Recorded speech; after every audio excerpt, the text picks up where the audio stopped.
It's Thursday, July 1st. I'm Scott. I'm Rim. And this is Geeknights. Tonight, non-Legos.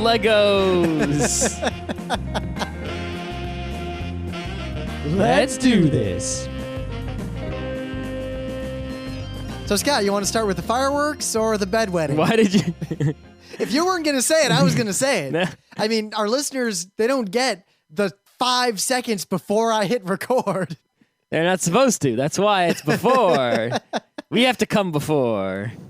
Anyway. That's what your mom said. So I'm laying in this bed doing the show, or getting ready to do the show. And now I got to take the futon out. Now the bed's wet. Because I had a water bottle with water, and some of it dripped out onto the bed. I call mine the young master. Water bottle. That's not water. Well, it's not a euphemism. It's literally, I had the water bottle with actual water in it, and it when I was done drinking, it fell over and boop. Yeah. So apparently there were fireworks last night. Well, yeah, so I'm sitting in my bedroom working on something, which is actually getting scarily close to reality. It's actually the first thing I've done that might make money, maybe. It'll make at least $1. And has a potential of infinity dollars, as does everything. I'm not sure which thing you're talking about. Yeah, because that doesn't involve you at all. At all? No. Really? Yeah. So it's not a Dorf or anything? No. Huh. It's basically the only thing delaying the return of Dorf. Anyway. That's fine. We got to make that video. So I'm working and I'm actually on a roll, right? And suddenly I hear this noise outside, and it sounds like some jerk is like revving his fucking engine I don't have an alley, it's actually a road. But it's not. It's a less main road, which is why it's a road and not a street, right? If it's a street, that's like a street. Well, no, it depends on where. I mean, right here we got streets, avenues, roads, lanes, and they all have the same numbers. Yeah. Well, yeah. It literally goes 44th Road, 44th Street, 44th Avenue. Well, the 44th streets Drive. in Queens, at least in our area of Queens, the streets go up and down, and they're real important. The avenues go east and west over here, which is the opposite of Manhattan, right? And they're still pretty important. And the roads also go east and west, but they're in between the avenues, and they're less important than the avenues are. So the road behind my, but what about, because or Northern Boulevard is like the biggest road right here. That's a little out, though. That's a boulevard. Yeah, boulevards are serious. Anything that's different is serious business. Like Union Turnpike, serious business. That's because it's not, it's a turnpike. It's like, oh, fuck me, right? I remember as a kid, I was confused as to what turnpike meant when I was really young. Because the only time I'd ever heard the word was in the context of a ride at Cedar Point called the Turnpike, which it was made in the 50s. And you drove 50s-looking gasoline cars around a track. Anyway, so I hear this noise out there. It sounds like a dude revving his engine. And it's slightly disturbing, but it goes away. And no, it doesn't go away. It sticks around, and it keeps bothering me. And I'm like, what the fuck, dude? Your car is working. What the fuck? And it doesn't even sound like a Ricer. It sounds like some old, shitty, broken car with no muffler. And I'm like, oh, fuck you. So then I go out onto the balcony, and I'm going to just yell, shut the fuck up, or something like that, right? That's what you do. And when I'm out on the balcony, suddenly it doesn't sound the same anymore. It sounds like thunder, or perhaps...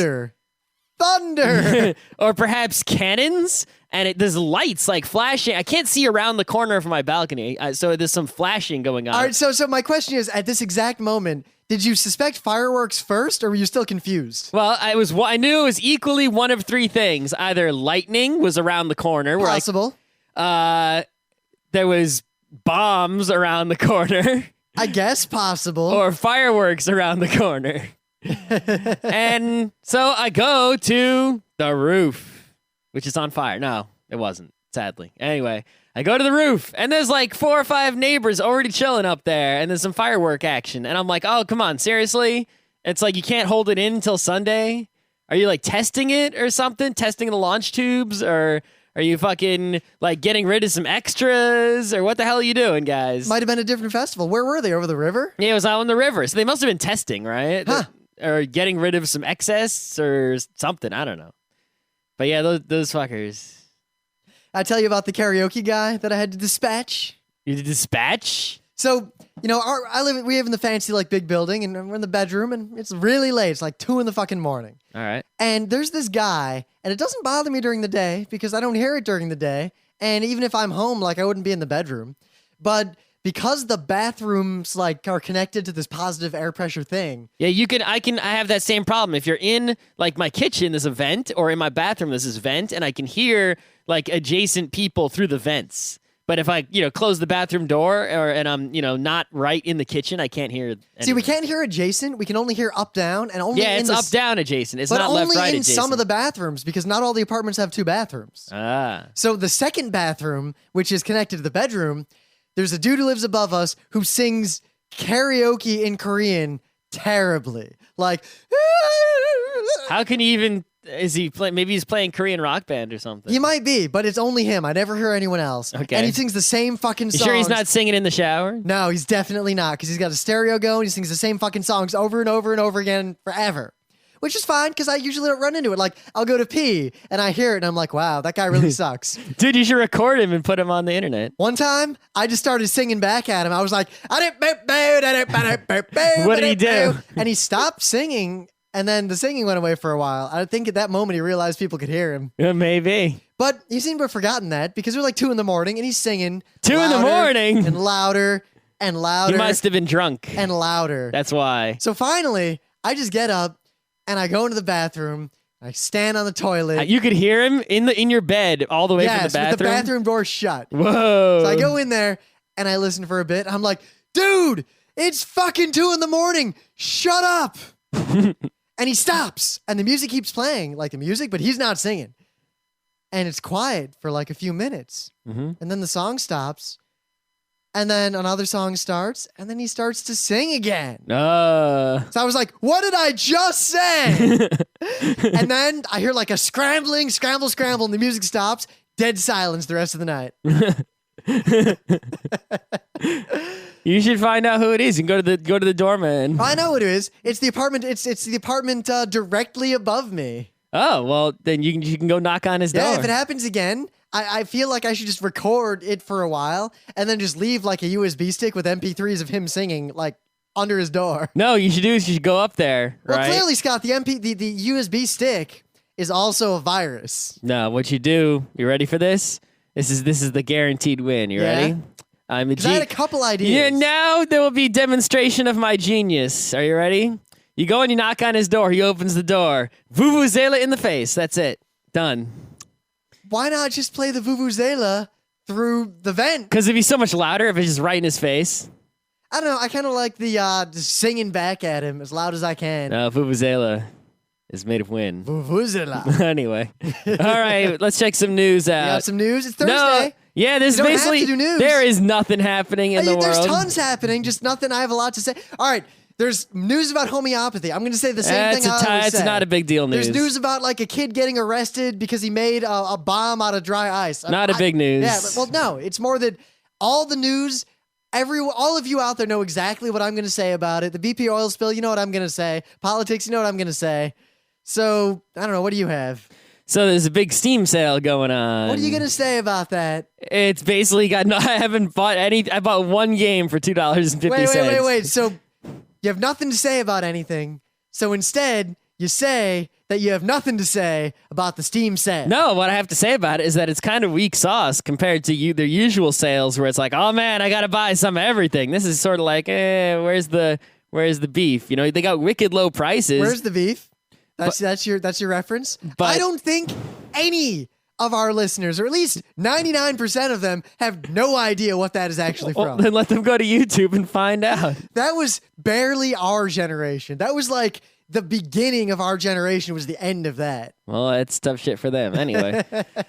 I mean, it's like they got all these games, but it's like none of them are games that are like... I sort of learned my lesson with these Steam sales. Is that like the first time I bought all these games and I barely played them, where you buy like some huge pack for $20. The id Software pack was the first one I ever bought. Yeah, you play like 5 of the games for a little bit, and then you hardly ever play them. And Let's see, I'm looking at that pack right now. Let's see, I never even installed Doom 3.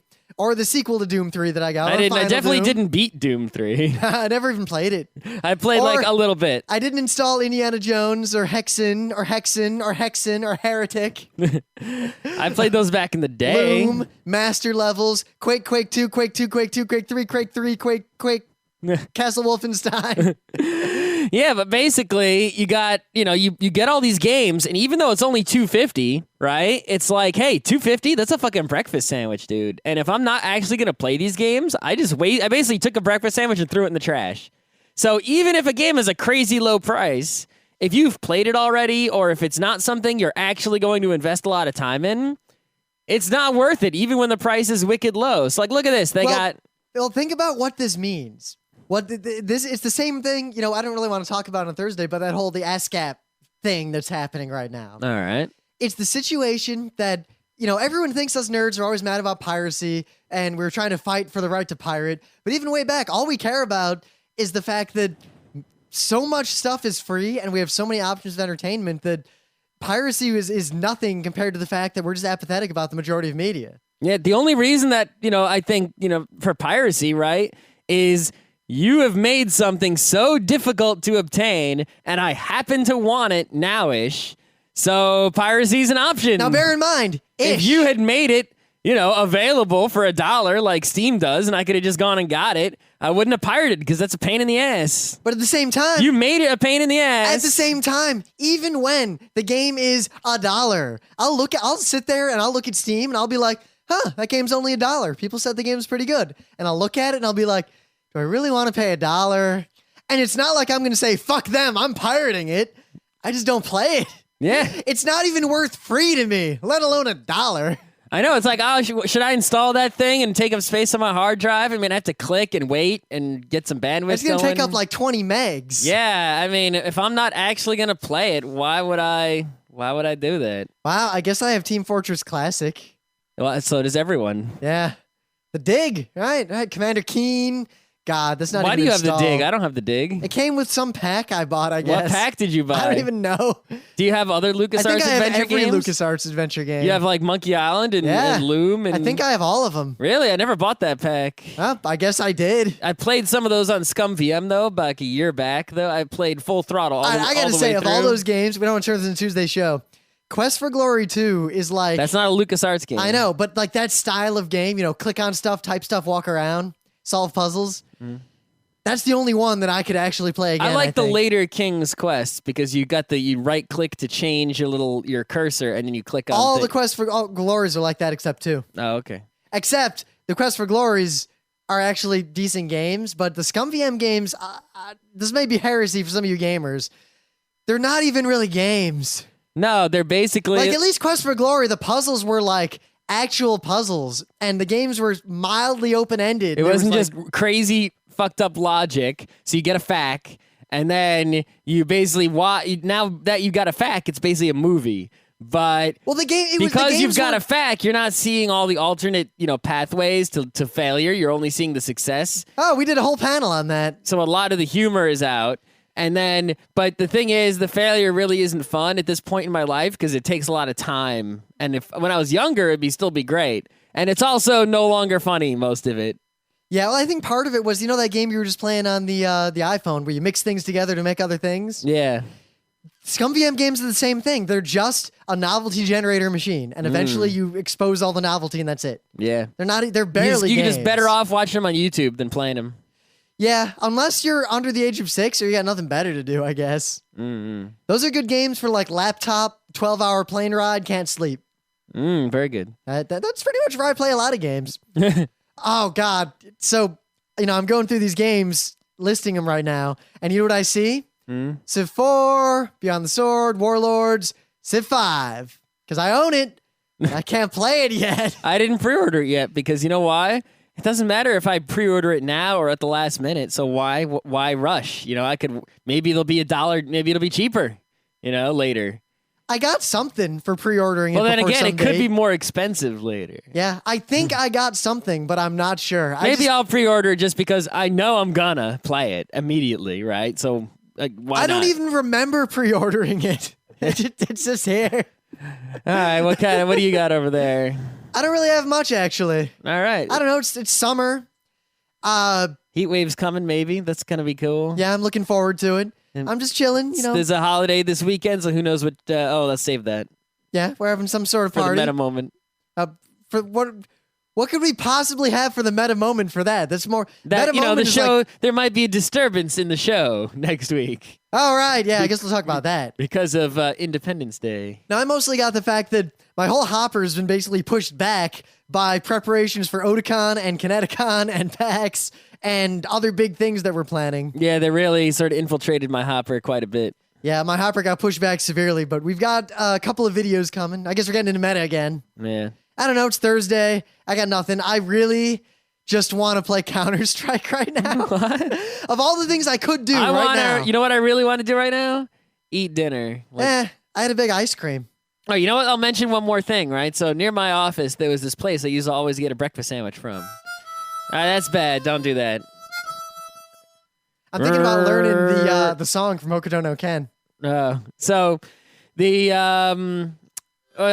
the breakfast sandwich place went out of business a while ago, and I haven't been able to find a place to get a decent breakfast sandwich near my work. The only place is Tim Hortons, which is like, it's like a combination Tim Hortons, KFC, Dunkin' Donuts, and Pizza Hut. So all in one. So I do not know if Tim Hortons and Dunkin' Donuts have changed their recipes over time. Well, I guess it's not a Dunkin' Donuts anymore. It used to be. Or if it's just that I have not eaten that sort of crap food in so long that I no longer am bamboozled by it.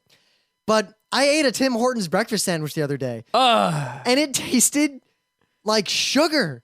But it wasn't a donut. It was like a sausage, egg, and cheese on an English muffin. But it tasted like sugar. It was so sweet, I couldn't stand it. I threw the fucking thing away. So across the street, there's a place called the Majestic, right? And you can get one there. But it's like $7 because it's all touristy and shit. Dude, for $7, I'm expecting some lox and like a bialy. I know, right? Not even. You get lox and a bagel with cream cheese for $5. Depends on with where the you are. coffee, right? Anyway, so there's this other place I discovered, right? Because they had a chalk board out on the sidewalk. Wow, this is suddenly New York. All right. The chalkboard on the sidewalk was like custom omelet, whatever. And I noticed that during lunch one day because basically there's this strip where there's an everything place, then there's a Qdoba. And then there's like a Pratt and and then there's another everything. Pratt place. sucks. I know. I don't know.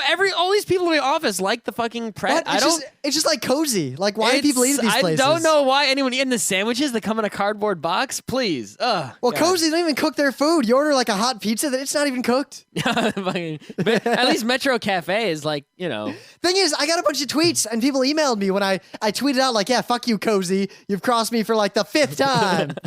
And they were all like, what are you talking about? Cozy's awesome. Your Cozy must just suck. I'd rather go to fucking... So listen, kids, in full disclosure, it is 3 separate Cozies in 3 separate geographic locations. If you think Cozy's good... You don't know what's good. No. What's the place that puts the sandwiches through the toaster? A lot of places do that. No, the place that was in, the chain. Quiznos? Yeah, Quiznos is better than fucking Cozy. Yeah, definitely. Right? I mean, Subway's better than fucking Cozy. I wouldn't mind a Quiznos nearby because when I'm, sometimes you get in that mood where you look at a Subway and you're like, you know what? Maybe I'll eat Subway. There's actually this place near my work called Fresh & Co.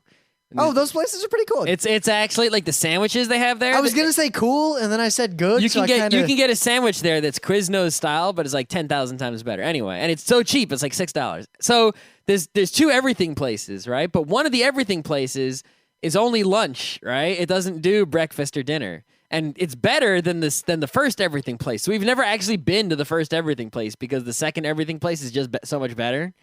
But the first everything place I discovered today has breakfast. So I went to get a bacon, egg, and cheese on an English muffin. Dude used so much egg, right? He put the egg. He had egg, then he put the bacon and the cheese in the egg and folded the egg over the top, right? Oh man, that was like an omelet sandwich. And then he put the egg into the English muffin. Like the English muffin was basically like so tiny compared to the egg. It was like I had to I had to eat the egg around the edge. It was basically a Gothic Lolita English muffin. I had to eat the egg around the edge before I could actually sort of hold on to the muffin. But it was only $3. Everything places usually charge like a big markup, but it was only $3. So I was like, hell's yeah. Not bad. I'm still sampling. I walk by 6 different breakfast sandwich places on my way to work. You haven't tried them all yet? No. You've been to work more than 6 days. Yeah, there's 2 of these places I walk past every day, and I look at them, I'm like, eh.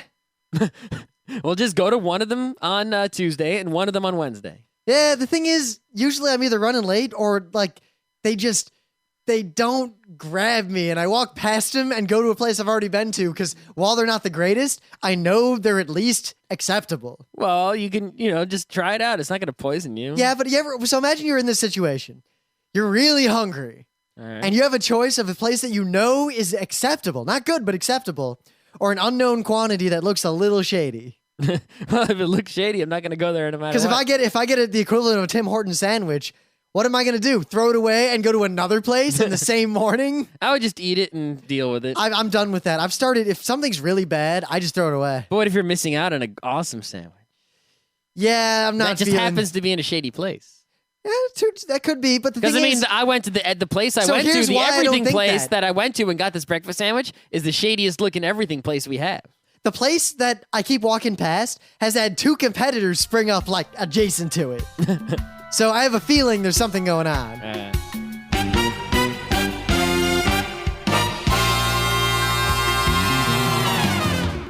So anyway, things of the day. My computer went to sleep. That's fine. I'll talk about my thing of the day. I'm a reader of FARC, and I just want to point out as an aside, Drew Curtis had an interesting talk where he basically said, you know what? The wisdom of the crowds is bullshit. 99% of what anyone says on the internet is terrible. I should know. I run FARC. That's right. So there's an article on FARC, and this is why I read FARC, because this is one of those things that is just so weird and amazing that I'm not really sure how to take it. It is an article that begs questions. All right. So there's an American Airlines flight, right? It's going to take off. People are on this flight. They're ready to go.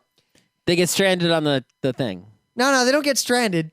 So apparently, maggots started falling out of the like ceiling somewhere onto this woman.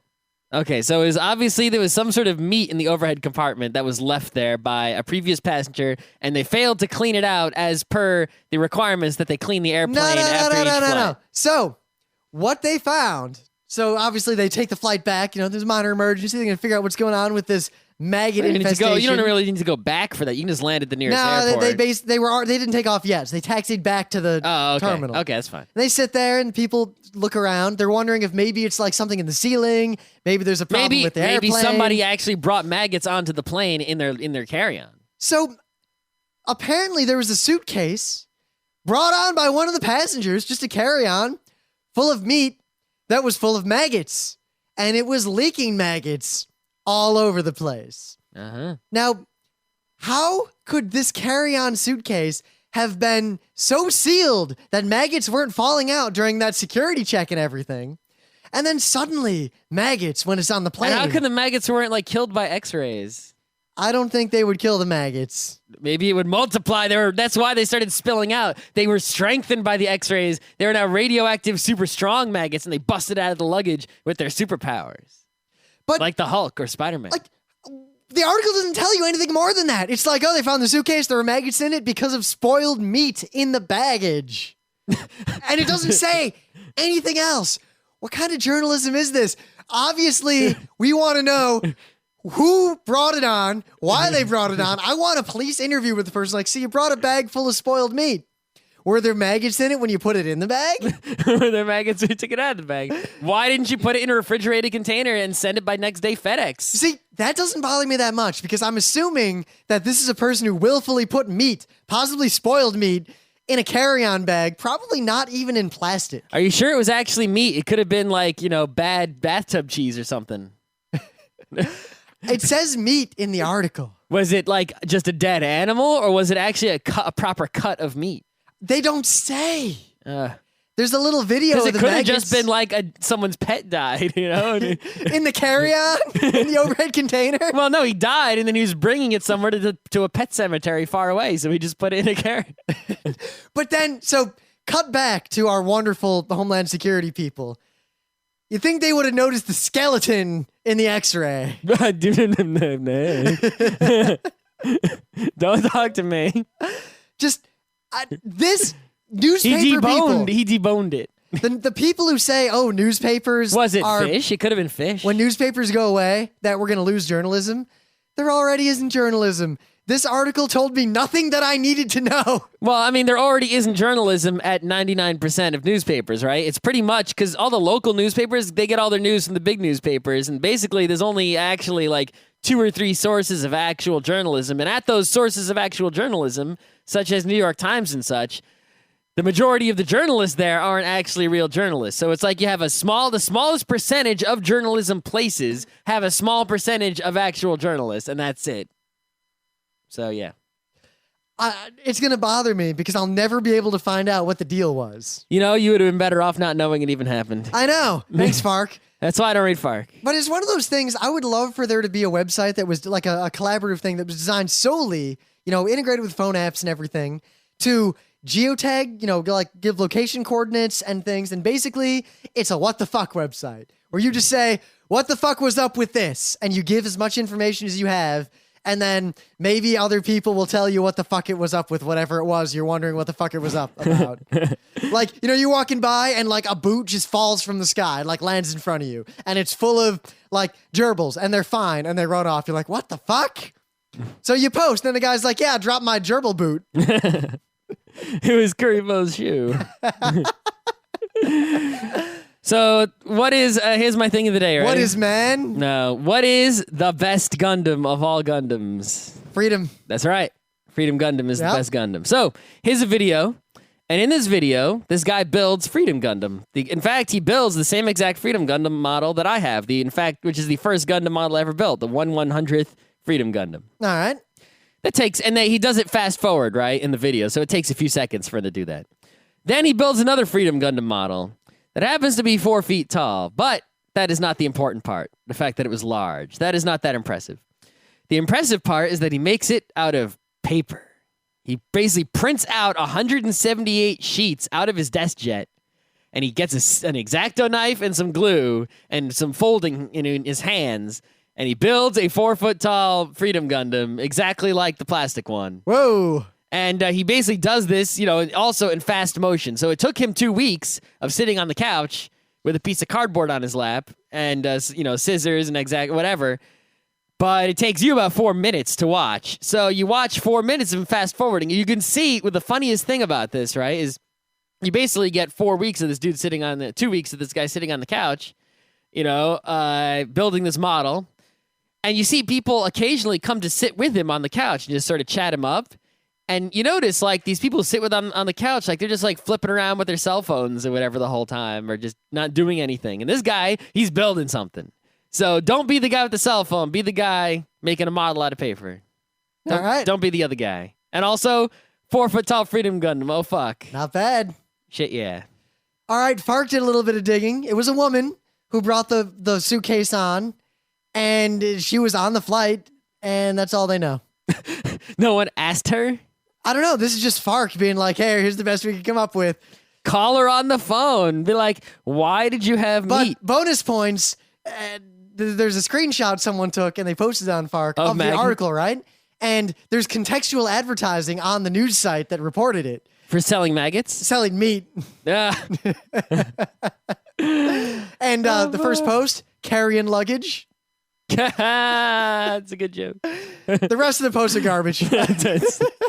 Carrying luggage. So, the meta moment. Kineticon is next weekend. Oh, fuck me. Yes, Jesus Christ. Fuck me in the eye. We run panels there. It's going to be awesome. July 9th, 10th, and 11th. We'll be there. We're not just doing panels. We are in charge of the panels. Like, who is the boss of panels? Us. Us is the boss. And there have been some problems along the way. I can tell you that much. But we're doing the best we can considering our late induction, but next year they'll be much better. Yes. Also, the New York Anime Festival Comic-Con off in the future. We'll be there doing stuff. Oh my God, October 8th, 9th, 10th is going to be the weekend of doom. The biggest fucking weekend ever. There's the Nerd NYC board gaming night. Friday. October 8th, that night, 7 o'clock at Think Coffee downtown, Nerd NYC board game night. Also, that is the beginning of 10-10-10, the Burning Wheel extravaganza in Queens. Yes, the Burning Wheel was originally released on 555, so it's 10-10-10, Burning Wheel Con on the 8th, 9th, and 10th. Now watch out, if you can't do modulus math, you won't be able to figure out when the next one's going to be. I know.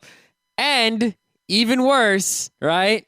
the New York Comic-Con, New York Anime Festival, double mega convention in the Jacob Javits Center on the West Side is also the 8th, 9th, and 10th So it's anime of October. and comics and gaming, and we'll be there doing big shit. But before then, about a month before then, on Labor Day weekend, PAX West. Oh my God. Oh my God. And by the way, PAX West will be there. We're doing numerous events. Yeah. The book club book is still The Lies of Loch Lamora. All right. It's not the best written book, but it's really fun. Really fun. You'll probably enjoy it. I chose it because it was a fun and easy book that would hopefully people would read it for fun. It's like Lupin in a fantasy world, basically. Yeah. But you see what I'm talking about? It has that we set up a fantasy world, but the story isn't about the fantasy world. It's just in the fantasy world. So, like, the deal with, like, why are there these towers of crystal and shit? Well, we're not going to really explain, or that has nothing to do with the story. They're just part of the setting. All right. Let's go.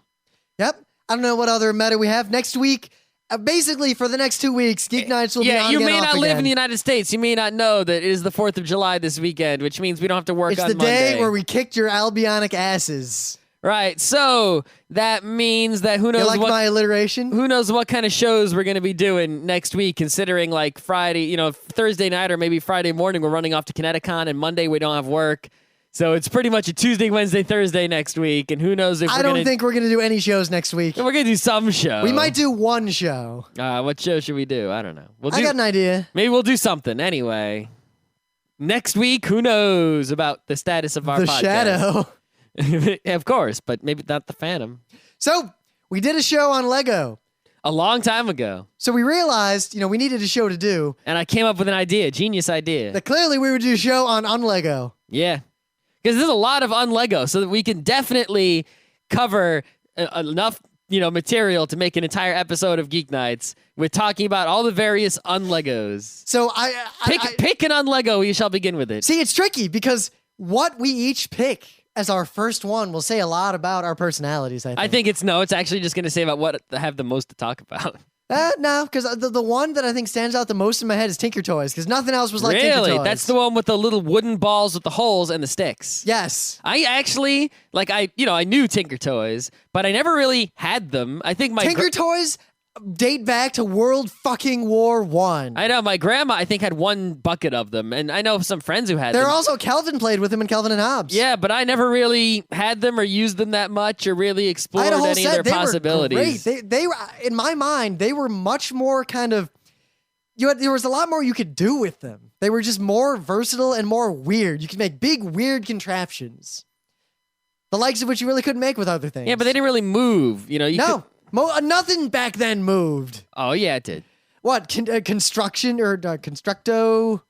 No, the Erector Erector set? set. I had the Erector set. Yeah, honestly, I didn't like the erector set. Oh, you see, this is the thing, right? So I had my freaking mom's brother's Erector set. yeah, for, I had for the same 100 deal. Basically, that the whole family was super like full of nostalgia for erector sets. So they got me like an original, real deal erector set, and I already had a bunch of other kinds of things that were more updated.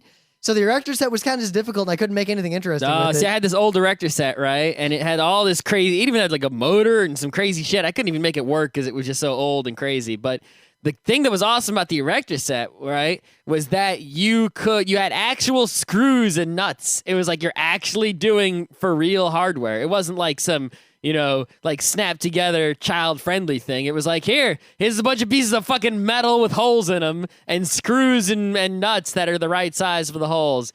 Go nuts. And you could actually, you can make there's some wheels. I made some cars, some other stuff with that. See, I guess much more fun than And erector then sets. actually later on, Erector set disappeared for a while, or at least lied low, but then it made a slight resurgence. And I had one more modern Erector set thing that was like a helicopter of some kind. And it actually was relatively compatible with the original Erector set. It was just more modern, less cut yourself, more safe for the modern times kind of situation. See, I had this set of toys. I have no idea what they were called. Maybe someone can help me out. They look kind of like erector sets, but they consisted mostly of flat green pieces of plastic with large holes kind of interspersed, along their lengths. Mm-hmm. And the holes had kind of ridges around them. So you could use these plastic bolts and screws and nuts and things to connect them together. And they were kind of like a big plastic erector set. It might have just been wussy erector set. No, because they actually, you could do things like make large swords and actually hit people with them. You can make a fucking sword with an erector set. Watch the fuck out. But they were also bendy, so you could make really interesting shapes with them. Oh, okay. And actually, I would use them to make these very elaborate vehicles to put my mask men in, and then see if they would survive. You see, erector set is like a more of an engineering thing, right? You can't just make like a long stick, right? You gotta make it. You gotta think about it like a bridge. You know, you gotta truss it and stuff like that. It's for real. You know, you could actually. If you're talking about wussifying things, it always connects. Yeah, my brother. I remember when Kinects my brother came out. had Kinects. I didn't really do too much of it. They kind of like by the time we got Kinects was right about when I was getting to the end of that era in my life. Yeah, the problem with Kinects is that it was really only strong. It was the links were strong in only one direction. So if you wanted to make anything that was actually like durable and stiff and could actually be you had to basically like fully truss it. You had to go and you had to work in both dimensions. You know, like you could make a sword, but if you made a flat sword, which is pretty easy, it would be all floppy. You had to make a sword in the shape of a plus to actually get it to be, kind of strong. Which was good in a way, that it was more for building like structures rather than building like a sword that I hit my brother with. Yeah, it was basically it was very similar to a erector set, but it only worked at certain angles, and you snapped instead of screwing, so you lost the screwing aspect of it. But notice how they would pop in and out the sides, which really limited your structural integrity. That's what I was just saying, is that it was only any link was only strong in one direction, which means you needed to go in multiple directions to get any sort of honestly, strength. You couldn't do that much interesting with them, and most of the interesting things other than were following the directions, it's actually pretty hard to come up with something original that wasn't just like, I made a gun, it's an L. I made, a box with a stairway inside or something. I got to say though, I don't know if I should save it for last, just jump in the middle, but of all those sorts of things, the best, far and away, bar none for me, were waffle blocks. You mean just fucking like the fluffy foam things? What? No, these were big pieces of very sturdy plastic. They were huge. For a little kid, they were huge, like flat pieces of plastic with interlocking like notches along the edges. Yeah, right. Okay. But they were hard plastic. So they make those still, but they're foam. And it's sort of they're like jigsaw puzzle pieces, but they're all identical. Yeah, but they weren't all identical. They had like some had holes in them, some had like that you could mount them on the sides, not just in the middle. Oh, right, okay. But you could make like large structures that could hold your own weight. I would make like entire forts, walls to block off parts of the house. Yeah, that is something to be said, right? It's like none of the other things, when you're working with, say, Lego, right? You're making things that are like miniature size. It's like you're making toys. Unless you're rich, you're not making Legos that are the size that can interact with, the real world. But some of these other ones, like, erector set, you're also usually making, something small. Unless you have so much erector set, you could make a real go-kart you could sit in. But that's a lot of waffle fucking blocks. That's a lot of fucking erector set. Like I made one time. I remember we would always make, my brother and I would make a boat, like in the living room, like a gigantic with a floor. You put it in the pool? No, it wouldn't float. Not with us in it, but we'd make it on the floor, right? With like a hull and walls and a deck, and then we'd basically fight off the pirates from the outside with Nerf guns. Yeah. Oh, and also there were wee waffle blocks, which were like 2 or 3 inches by 2 or 3 inches. They were Was that much for adding smaller. Detail to the big waffle No, blocks? they were incompatible. They were just like a smaller scale. They were basically I hate that when the shit's incompatible. Like, why isn't Duplo compatible with Lego? They kind of were. No. I used them. No. But you know why I used them? The Duplos were the old Cyclopean ruins of ancient giant civilizations. They're not compatible. They really got to work on that. I think that what they should do for Duplo, right, is because you get a Duplo and like you got a big Duplo and it's got like 8 big circles on it, right? What they should do is they should just make Duplo just have Lego-sized dots on top, right? So it is a Lego. It's just fucking big, right? Then it would be way more awesome and Lego would be compatible with it. It would just be, Lego pieces that were gigantic. And it would actually help you out with your Lego later on when you graduate, because then you want to build a big castle, like big. You just Duplo it up, instead of having a million small Legos to build a big flat wall, which is just a lot of pieces that make a mess. Yeah, of course, if you're going to make a big thing, I mean, like, the waffle blocks are like this big. I'm gesturing, no one else can see, but they're gigantic. Yeah. All right. Did you have any other non-Legos? Because I had Tons. I had quite a few. Actually, my favorite thing to do with waffle blocks, though, which was always dangerous, was I'd make the tallest stairway I could make and then climb it until I broke it. Or turning bridges over gaps. If you made it too tall, wouldn't you hurt yourself? Yes, I hurt myself often.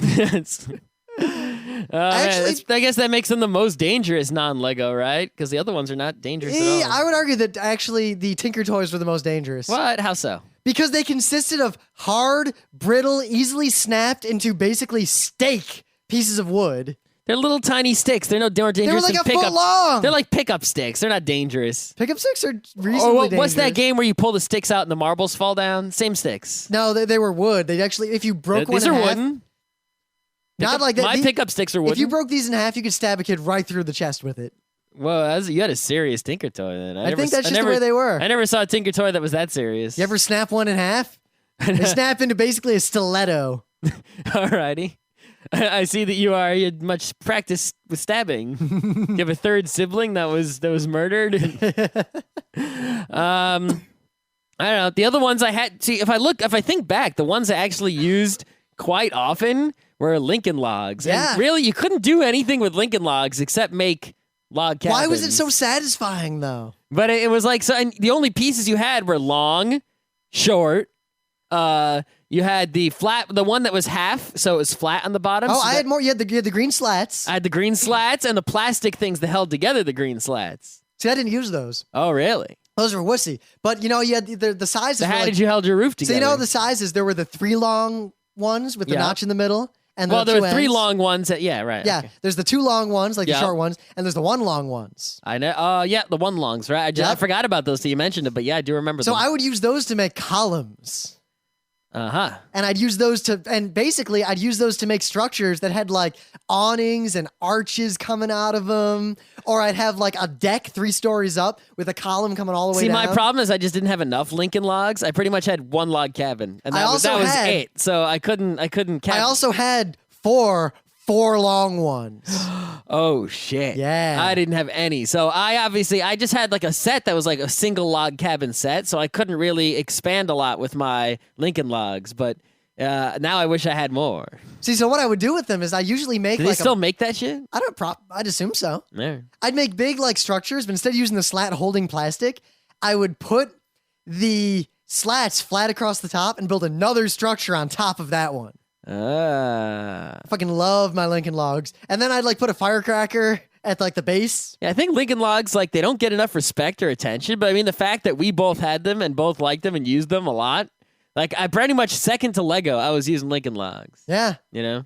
I don't know. All I was doing was building the same log cabin over and over again. See, what I'd really do is I don't remember the names of really any of these products, but I would combine my Legos, but I can't talk about any of the Lego, obviously, so I'll skip that. I'd make Lego cities, but I had micro machines. Micro machines don't count. No, but here's what I'd do. So I'd use the micro machine like villages, right? And I'd connect them to this road building system that I had. That was just like this third party, completely independent toy where you'd connect like these roads together. It had intersections and lanes and everything. Well, I guess, I had this particular micro machine. But here, I'll link it to the stuff. So I'd use those and I'd interface them finally with the Wii waffle blocks. And the Wii waffle blocks would be used to make the suburbs. And I'd basically make this gigantic heterogeneous city between Hot Wheels and road systems and micro machines and waffle blocks and Legos. I actually had this one particular micro machine set, right, where you bought them individually for like $5, which is like the easiest toy to get. Yeah, but you could connect them all together. Every time you go to the store, you're like, hey, Mom, buy me one of those for $10. Hey, buy me one of those. And then you eventually get so many of them, you can connect them all together. Did you ever get the 2 city centerpiece units? No, my brother had the big van that opened up. Though. Oh yeah, we had the van, and there was another one, and we combined those with the little ones and everything else and make an entire city. They were like little like gray plastic rectangles, and they folded in half. And they had all these accessories that you'd put inside when you folded it in half, and that would seal it. And you'd open it up, like you had a gas station, for example, and you would open it up, and you put these decals on there, and the gas station pieces would come out. You put them on top. And then you had these little cars, and so every set came with like a highway intersection and some set pieces and some cars, and you just kept getting enough of these. It was like the greatest deal. Micro Machines, remember the guy who talked really fast in all the commercials and that's how he would sell it? All right, remember that guy? All right, so let's go to things that are actually, But the point was that I take the Wii waffle blocks, but they were like one aspect of a basement filling city that I would build over the course of an entire weekend. Well, I think that's, it's like no one had enough of a single toy to go all out. So you had to combine your toys, and your different constructing things in some way to go large, right? Unless you're rich, you didn't have so much Lego you could just cover the whole fucking basement. You only had enough Lego to build like a few castles. So if you wanted to add something in there, you had to add something in there with some non-Lego because, you had this Lincoln log sitting there. It's like, well, I can't just ignore that shit, right? Just gonna let it sit in the closet. I don't have enough Lego to do what I want. I got to bust something else out. Now, let's see. The only other two, I barely had any of it, but the Playmobil. Yeah. Because Playmobil, really, you don't build so much with it, but it's like it competes with the Lego men, right? And the thing with Playmobil is that it has pretty much anything you can imagine, they got it, right? Pirate, they got it. Ninja, they got it. But because it was like 60% compatible with Zombie, Lego, they got it. It was kind of... I would take the weapons and like file them down a little bit to get them to work. Playmobil's really more about the guys than it is about the building. Yep. But yeah, I mean, they just have so many freaking sets. Like, you can't imagine like a single thing that they do not have. If it's like fucking helicopter, fucking army, fucking just like wizards, and it's like they must sit there and think of every possible setting for any possible story you could possibly imagine, and any possible character you would need in that setting, and any possible building you would need in that setting. There's a Playmobil set for it. Whereas Lego tends to stick to a setting and just sort of make, the full, like a whole run on it. Playmobil will just make like one or two things per setting, like maybe a big, a medium, and a small, and then they'll do as many settings as they can, whereas Lego does just a few settings. And then they concentrate on them real hard. Like, let's make 100 castle sets, whereas Playmobil's got like, we got 3 castles, we're good. One thing that I had, I don't remember what it was called, but it was a whole series, and then eventually died out. It was basically I-beams and towers and all this kind of stuff that would construct together in different, like you could make all sorts of different structures with them, and you could combine the sets. They were all compatible with each other, but you'd make like a huge structure, like a radio broadcasting tower or a skyscraper. And then they gave you like these 4 different basically bombs that would destroy them. What? They were designed. So this isn't what I was going to talk about. No, but you could build them like Lincoln Logs or Connects or anything. Because, kids, you'd eventually build like a gigantic tower out of something. And then you destroy it. And you're interested in like the way it destroyed. Imagine a system, a toy that was designed to be destroyed. And in fact, was designed to where when you tried to destroy it, it fell apart in an awesome way. I never heard of such a toy. I had every set of it, and all my friends did too. They were huge among like my play group in like 2nd grade. Whoa. I have no idea what they were called. The first set was the simple. It was just like I-beams and connectors for them. They were like brown. And then they got more and more complex. One was like this white and orange radio tower. One was like an oil rig kind of thing. It was pretty fucking badass. I need someone out there to tell me what it was. Yeah, the only other thing I had a lot of was constructs, right? And I don't know how many people out there know constructs, but basically the way it works, you have these plastic pieces, right, that are just sort of long and of various different lengths and colors. And then they have at the ends of each piece is a place to snap. And they give you these little tiny square pieces, and you basically can, a square piece has a connector on all 8 sides. All 6 sides, not 8 sides. Right? So you can connect, these long pieces, the beams, and you basically put a connector at every joint, and you can just go nuts. And sometimes they'll like give you a piece of plastic that you can like snap to fill in one of the sides. And then like I had the best set. I had like this one who there's a spaceman and he had a spaceship. There's an alien and he had a spaceship. And they're like totally like the coolest looking alien dudes. They were totally evil. And they gave you like this cool, like before Lego did the outer space, like this set the tone of the outer space style for that kind of stuff. And the best thing was because you had the plastic pieces to fill in, you could actually make like these big surfaces with them. So you could do is you could like make sort of like a flat surface and then a more elevated flat surface and then something else. And then you could, use that as a platform, and you would put your big flat Lego bases on top of that, right, to keep them off the floor. And actually, so you could put like a castle up high or a tree, and then a castle down low, and then a boat. You can make it as like the foundation for the Lego. It was a very, very good combination there. Ah. There was also, I had a motorized thing for it, but I never really, I never really had great success with anything that was motorized. I never really. Because they were always kind of chintzy. They never worked Yeah, the that Lego well. Technic worked, but I didn't have motorized ones. I had cranked gear ones, But none of my motorized things work, and I think it's because I never got the more expensive motorized sets. I always got the cheapest possible ones that sucked ass. I didn't get like the Mindstorm that actually works. I got like fucking put 2 D batteries in here and push a button and it spins around. Gee, thanks. That helps.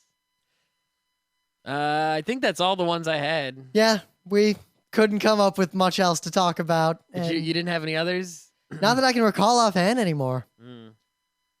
Yeah, but yeah, constructs were... Though I suddenly was reminded of a toy that I think almost everyone's forgotten about. Remember the Nerf fencing system? No. It was gigantic, awesomely constructed Nerf swords. And the hilt had basically 4 targets sticking out of it. And you had to push in the 4 targets on your opponent's sword. It's like the vaguest of vague recollections. It's like so vague, I don't even know if it's basically, I remember having this, and it's suddenly like all these memories of like playing with it and getting frustrated with trying to hit the targets, just hitting my brother over the head. We had to look it up on YouTube. Yeah. Because there's going to be a video of it. Or a commercial.